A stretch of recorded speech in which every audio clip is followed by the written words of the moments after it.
Hello, this is Lauren, and we have Sarah and Natalia. And for our hot topic, we have the history of reading wars. We first wanted to start by just talking about the importance of reading in general um, across the globe. So we wanted to highlight some facts regarding reading. Um, so our first fact is the costs that illiteracy causes the global economy. So illiteracy costs the global economy more than $1 trillion annually. So this manifests as issues regarding hygiene, diet, and safety, which goes into our second fact, which is unsatisfactory literacy skills hinder people from acquiring basic knowledge regarding hygiene, diet, and safety.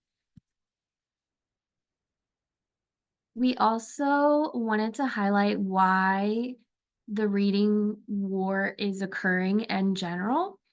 For decades, there's been intense public interest regarding how children learn to read and consequently how reading should be taught.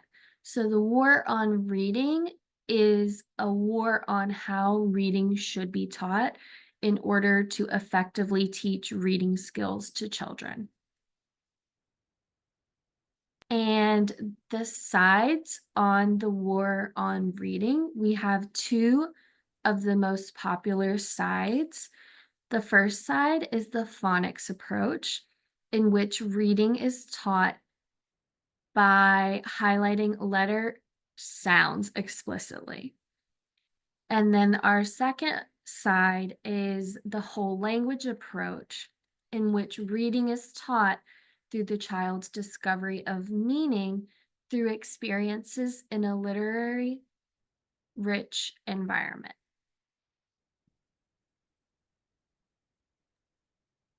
Okay, so what the recent research says. Research in psychological science has provided answers to important questions regarding reading. Governments such as the United States, United Kingdom, and Australia have reviewed the research. What does the research say? Phonics approach. Strong scientific evidence has been revealed regarding the importance of phonics instruction in the initial stages of reading development. Current reading approaches used globally. So in the United Kingdom, they use the phonics approach. The US currently uses a combination of phonics and whole language together. Russia primarily uses the phonics approach, but is shifting to using a whole language approach. And Australia currently uses a combination of both phonics and the whole language approach.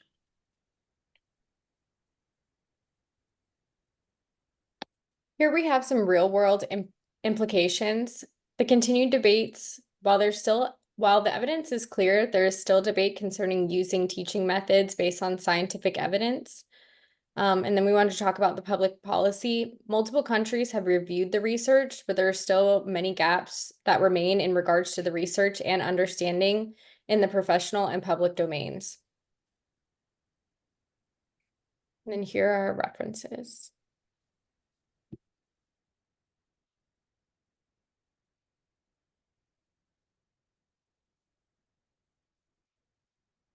And then we also wanted to go over a handout just to provide some more information regarding the reading wars in general.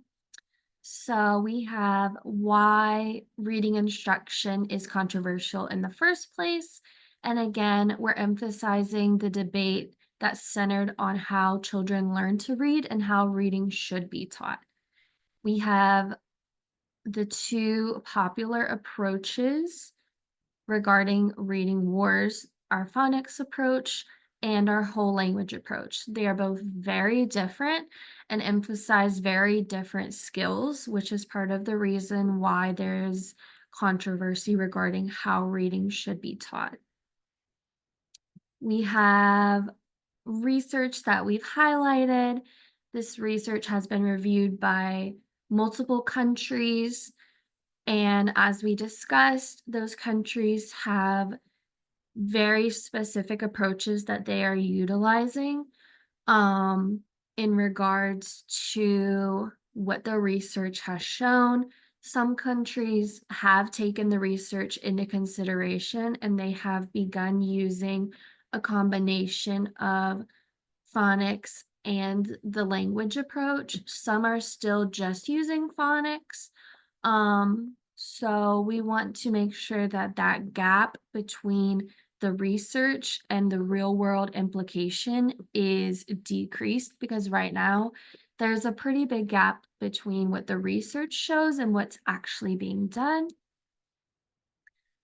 Obviously, the importance of reading in general. We have those unsatisfactory reading skills that hinder people from acquiring basic knowledge, and this knowledge impacts um, safety, hygiene, and the ability to function in the world. And then at the bottom, we have some additional information regarding reading and literacy. We have the International Literacy Association with a lot of information regarding how literacy um, affects people across the globe and how we can continue to improve the quality of literacy instruction to make sure that we are bridging the gap between people being able to gather information necessary to be able to function effectively in society. Yes, and with that article, that specific website, it'll offer you articles, resources on various teaching approaches, not just whole language, and the phonics approach. And lastly, we have our references. I hope you guys enjoy learning a little bit more about the war on reading and how we can continue to improve the quality of reading instruction to help children effectively learn reading and writing in the classroom.